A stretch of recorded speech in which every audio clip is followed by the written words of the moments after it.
Dan saudara, hari ke-7 perang Iran-Israel, kedua belah pihak masih saling serang.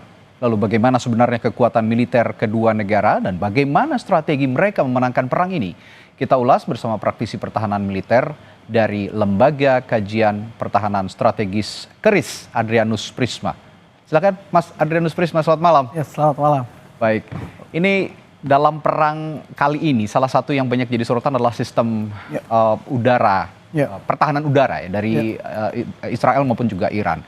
Yang kemarin yang terbaru yang kita lihat ini Iron Dome Israel mencegat rudal Iran. Kita akan lihat dulu gambaran rudal Israel. Intercept rudal balistik Iran itu ada sistem Aero dan sistem yang pinjaman dari Amerika Serikat, yaitu THAAD dan Patriot. Oke, ada juga Arrow 2, Arrow 3. Ya, saya betul. catat ya. Betul, Arrow 2, Arrow 3. Nah, kalau yang barusan dilihat itu Iron Dome ya? Ya, betul. Nah, ini kita lihat sistem pertahanan udara yang dimiliki oleh kedua negara. Kita mulai dari Israel, tadi yang disebut Iron Dome, ada Arrow 2 and 3 dan juga David Sling. Betul. Nah, apa saja fungsi-fungsi mereka ini untuk sistem pertahanan udara Israel? Oh ya, kalau Iron Dome itu dia lebih untuk mengintersepsi sebenarnya serangan-serangan dari Lebanon, kemudian dari Gaza juga yang berupa proyektil atau rudal-rudal jarak pendek. Kemudian Arrow 2 and 3 itu dia untuk mengatasi serangan rudal balistik, juga untuk David Sling.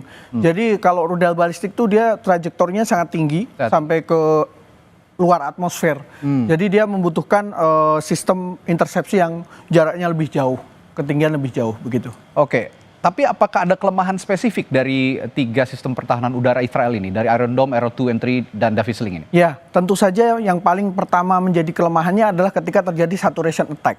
Tentu saja ketika Iran meluncurkan banyak rudal, pasti ada yang tembus. Karena tidak akan semua bisa mampu diatasi. Terutama dengan Iron Dome karena dia masih terbatas kemampuannya dalam menghadapi rudal balistik. Begitu. Nah, kalau kabar ada yang menyebutkan bahwa sekarang sudah mulai kewalahan menghadapi sistem menghadapi serangan Iran, bagaimana? Ya, jadi kami sering bertukar pikiran juga dengan analis-analis lain. Kalau kita lihat sekarang ini adalah memasuki fase attrition warfare atau perang atrisi. Jadi Iran itu meluncurkan beberapa fase dengan jumlah terbatas dengan tujuan sebenarnya hanya untuk menghabiskan stok rudalnya Iran, begitu. Ya. Oke, sebelum kita bahas sistem pertahanan udara Iran, kita akan juga saksikan visual rudal balistik yang diluncurkan atau di-launch oleh Iran dari Teheran. Kita akan lihat tampilannya nanti. Dari visual yang kami dapatkan langsung dari Tel Aviv kemarin, kita lihat, ya ini dia. Kami ambil sumbernya dari Fury. Ini bentuk, nah ini sistem pertahanan udara Iran yang mencegat rudal. Nah, ini apa yang dipakai? Salah satunya tentu saja yang mereka punya beberapa rudal ya. Tapi tentu saja yang paling utama itu adalah rudal S-300 yang mereka dapatkan dari Rusia ya? Ya, Rusia. Tapi ada juga beberapa sistem yang mereka kembangkan sendiri. Tentu saja ada yang mengkopi dari Rusia, ada dari Cina, dari Korea Utara. Memang keunggulannya Iran itu mereka mampu memproduksi dalam jumlah besar. Gitu. Kuantitasnya yang kuantitasnya mereka, betul. Dan mereka punya banyak pabrik yang juga menjadi salah satu sasaran utama ketika Israel menyerang di hari pertama. Nah, ketika tadi ada visual meledak di udara, itu berarti sudah diintersep serangan dari Israel. Sudah diintersep, betul. Cuman ketika intersepsi itu belum tentu tidak hilang ya bahayanya, karena pecahannya itu masih bisa berbahaya begitu. Dan tetap bisa ada yang tembus juga ya? Betul.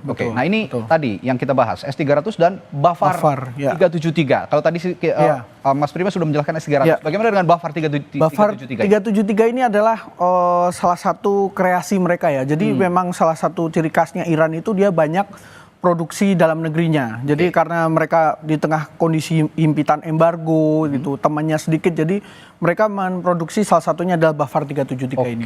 Gitu. Nah, kita akan juga saksikan bagaimana drone-drone yang ini saling kirim drone seperti itu. Iya, betul. Rudal dulu, kita akan bahas rudal dulu, rudal balistik. Nah, kita akan saksikan visual rudal balistik yang dikirimkan dari Israel terlebih dahulu ya, atau dari Iran dulu. Ya, kita akan saksikan sesaat lagi. Kita akan coba, iya ini dia. Coba kita lihat. Nah, ini rudal apa ini? Kayaknya ini dari Teheran ya? Ya, ini dari Teheran. Oh iya. Dan kalau kita lihat launch-nya itu luncurannya itu langsung vertikal ke atas. Iya, betul.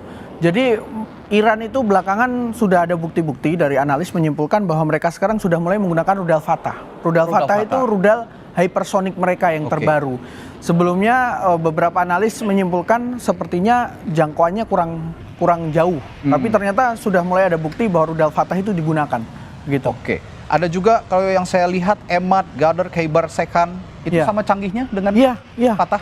Tapi tetap saja yang paling canggih adalah Fatah karena dia hipersonik. Hipersonik itu adalah rudal yang dia bisa lebih dari 5 Mach speed, 5 kali kecepatan suara. Kalau Fatah ini dia bisa 13 sampai 15. Kalau Emad dan yang lain itu masih yang generasi lama. Dia memang generasi lama begitu. Nah, yang baru ini katanya yang terbaru ini ada Sejil. Tadi juga kita sempat saksikan visualnya. Bagaimana kekuatan Sejil ini? Sejil ini dia kalau nggak salah dia termasuk yang solid fuel, jadi dia fast response. Kalau yang lain itu kan dia liquid fuel, itu preparation time-nya agak lama. Kalau solid fuel itu bisa lebih cepat. Jadi mereka bisa segera serang. Nah, bagaimana dengan Jericho 3 yang dimiliki Israel? Itu rudal balistik yang dimiliki Israel. Jadi strategi perangnya ini agak beda. Kalau Israel ini meskipun mereka punya Jericho 3 yang sebenarnya di atas kertas cukup capable, tapi sampai saat ini tidak ada bukti bahwa Israel menggunakan rudal balistik mereka untuk serangan ke Iran. Mereka masih mengandalkan serangan udara, gitu. Masih mengandalkan serangan udara. Oke, ini tadi rudal balistik.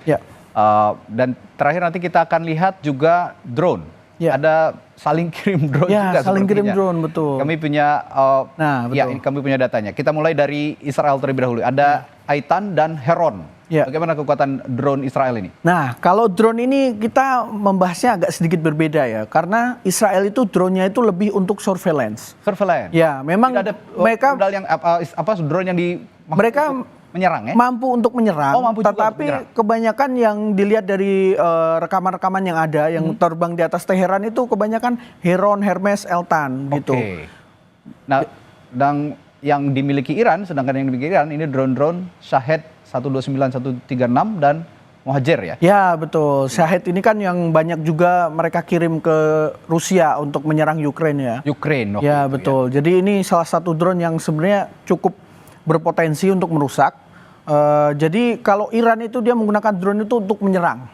Jadi dia sudah tahu sasarannya di mana. Apalagi Israel itu kan geografisnya kecil ya. Jadi lebih gampang gitu. Kalau Iran kan lebih besar. Tapi yang menarik tadi kalau ada bilang drone tempurnya Israel ini juga bisa untuk surveillance. Sudah. Ya. Kalau Iran tidak ya, hanya untuk menyerang.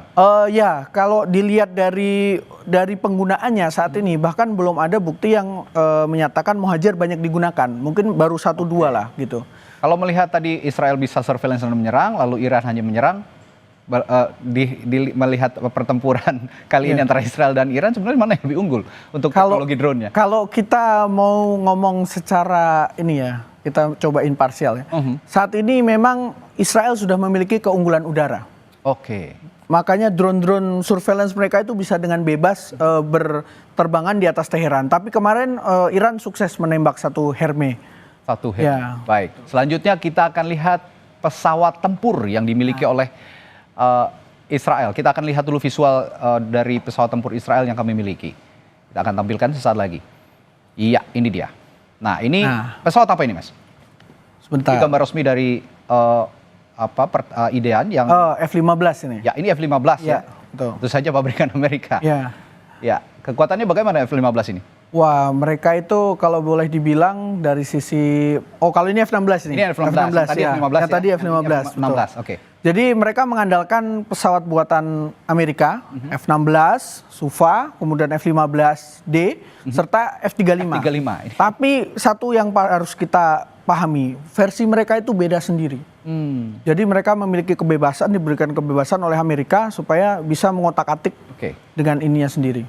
Betul. Nah, kita akan intip juga data strategi militer mereka masing-masing, terutama strategi militer udara ya. Nah, kita punya datanya yang akan kami tampilkan berikut ini. Ada pesawat tempur, ya seperti Anda sebutkan tadi, Israel punya F-35, F-15, F-16. Sedangkan Iran punya Su-35, F-14, dan MiG-29. Sebenarnya ada 14 juga di sini yang sama-sama pabrikan Amerika Serikat. Betul. Ya, kalau ini Rusia, Sukhoi ya, Su-35 dan MiG ini juga Rusia.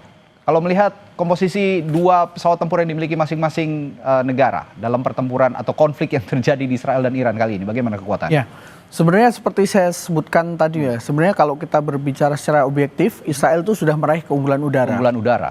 Kenapa? Karena di gelombang pertama serangannya itu dia menggunakan klaimnya ya, lebih dari 70 pesawat udara. Jadi dia menggunakan munisi-munisi presisi yang diluncurkan dari pesawat udara. Tapi kalau yang saya lihat sekarang sudah agak berubah. Jadi kalau tadi itu ada update F-15 mereka itu lebih banyak digunakan untuk misi pengintaian, untuk mencari rudal-rudal, peluncur-peluncur rudal Iran begitu. Sedangkan kalau dari sisi Iran, sayangnya saat ini mereka belum kelihatan angkatan udaranya di mana. Kemarin memang sempat ada beberapa footage F-14 yang nampaknya tidak bisa terbang di bom. Ada satu tipe lagi sebenarnya yang menarik itu, yang buatan mereka, yaitu F-313 Kaher itu, yang orang menunggu-nunggu ini bagaimana performanya. Sayangnya saat ini kita belum bisa melihat. Masih belum diluncurkan, masih belum diterbangkan oleh mereka. Belum, betul. Oke. Berarti kalau bisa saya simpulkan sedikit ya, ini sederhana, koreksi kalau saya salah. Kalau tadi untuk bicara sistem pertahanan udara dan juga militer udara, Israel ini sebenarnya punya kecanggihan lebih baik ya dibandingkan Iran. Tapi Iran punya kuantitas yang banyak. Betul, kuantitas, betul.